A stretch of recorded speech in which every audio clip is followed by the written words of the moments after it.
Hello Year 4, it's Mr Tamlin here again. Yesterday we listened to the first part of Chapter 2, Inside the Dragon Nursery. Today I'm going to carry on reading where we finished yesterday, where the group of Viking boys are trying to capture the sleeping dragons. Here we go. It's a little known fact that dragons grow colder the deeper they sleep. It's even possible for a dragon to go into a sleep coma in which they are icy cold with no obvious pulse, breath or heartbeat. They can stay in this state for centuries, and only a highly skilled expert can tell from looking at them if they're alive or dead. But a dragon who is awake or lightly sleeping is very warm indeed, like bread that has just come out of the oven. Hiccup found one that was about the right size and fairly cool to the touch, and manoeuvred it into his basket as quickly and as carefully as he could. It was a very basic brown, but at that moment Hiccup could not have cared less. Even though it was barely half grown, it was surprisingly heavy. "I did it! I did it! I did it!" he chanted happily to himself. At least he wasn't going to be the only boy in the class who didn't have a dragon.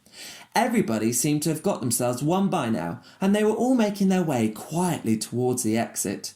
Everybody that was, except for Fishlegs, who was already covered in a bright red, itchy rash, and was at that very moment approaching a pile of knottily entangled nadders on very loud tiptoes.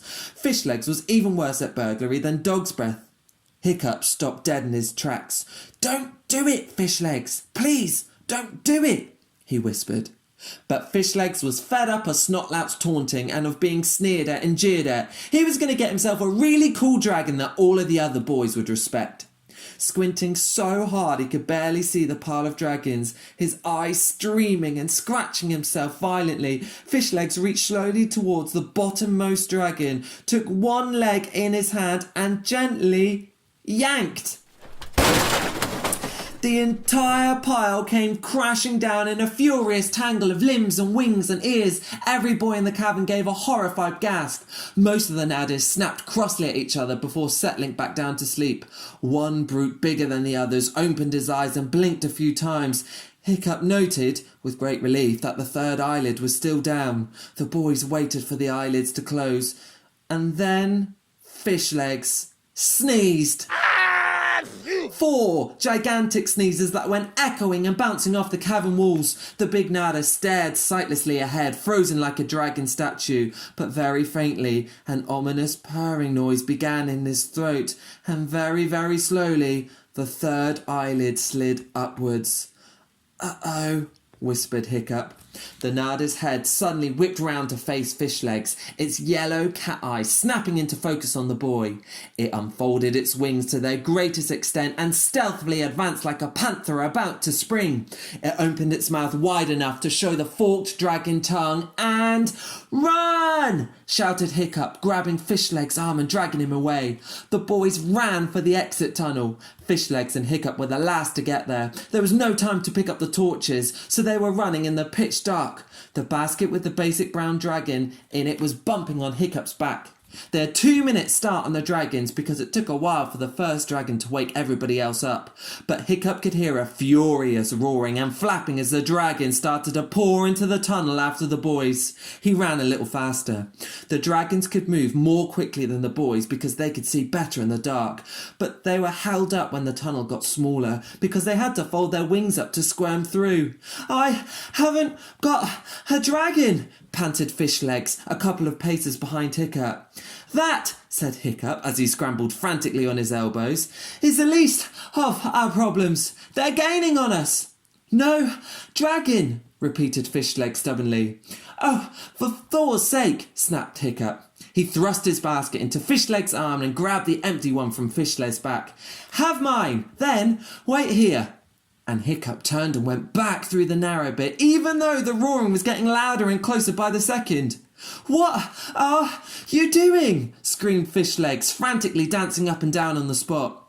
Hiccup came back through the hole again precious moments later. Fishlegs grabbed hold of an arm to help haul him through. They could hear a horrible snuffling as what sounded like the nose of a dragon entered the other end of the hole. Hiccup bunged a rock at it and squealed indignantly. They turned a corner and suddenly they could see light from outside at the end of the final tunnel.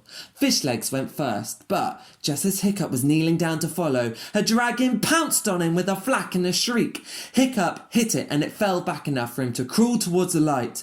Another dragon, or maybe the same one, sank its fangs into Hiccup's calf. He was so desperate to get out, he dragged the animal through with him.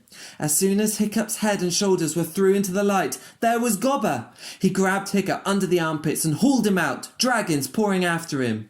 "Jump!" yelled Gobber as he stunned the dragon with one blow of his mighty fist. "What do you mean, jump?" Hiccup hesitated as he looked down at the dizzying drop into the sea. "No time to climb down," panted Gobber, banging a couple of dragons' heads together and bouncing 3 more off his gigantic belly. "Jump!" Hiccup closed his eyes and leapt off the cliff. As he plunged through the air, the dragon that was attached to his leg released its jaw with a squawk of alarm and flew off. Hiccup was travelling at such a speed by the time he hit the water that it didn't feel like water at all, more like something hard and painful and so cold that he nearly passed out. He spluttered to the surface, amazed to find that he didn't appear to be dead, and was immediately drenched by the gigantic splash of Gobber the Belch landing a couple of feet away from him. Shrieking furiously, the dragon swarmed out of the cave and dive-bombed the floating Vikings. Hiccup pulled his helmet as far down as it would go. There were horrible scraping sounds as dragons' talons raked across the metal. Another one landing hissing on the water right in front of Hiccup's face. It took off again with a screech when it felt how cold the sea was. The dragons didn't like flying through the snow, and, with relief, Hiccup watched as they flew back to scream terrible dragon insults in dragonese from the warmth of the cave entrance. Gobber started to pull the boys out of the sea and onto the rocks. Viking boys are strong swimmers, but it is difficult to keep afloat when you have a basket full of trapped, terrified dragon on your back. Hiccup was the last to be saved, just in time, as the cold was beginning to put him to sleep. "Well, at least that wasn't death," thought Hiccup, as Gobber grabbed him by the neck to rescue him, nearly drowning him again in the process. But it certainly wasn't glory either. That's the end of chapter 2. Tomorrow we'll be reading chapter 3, which is called Heroes or Exiles.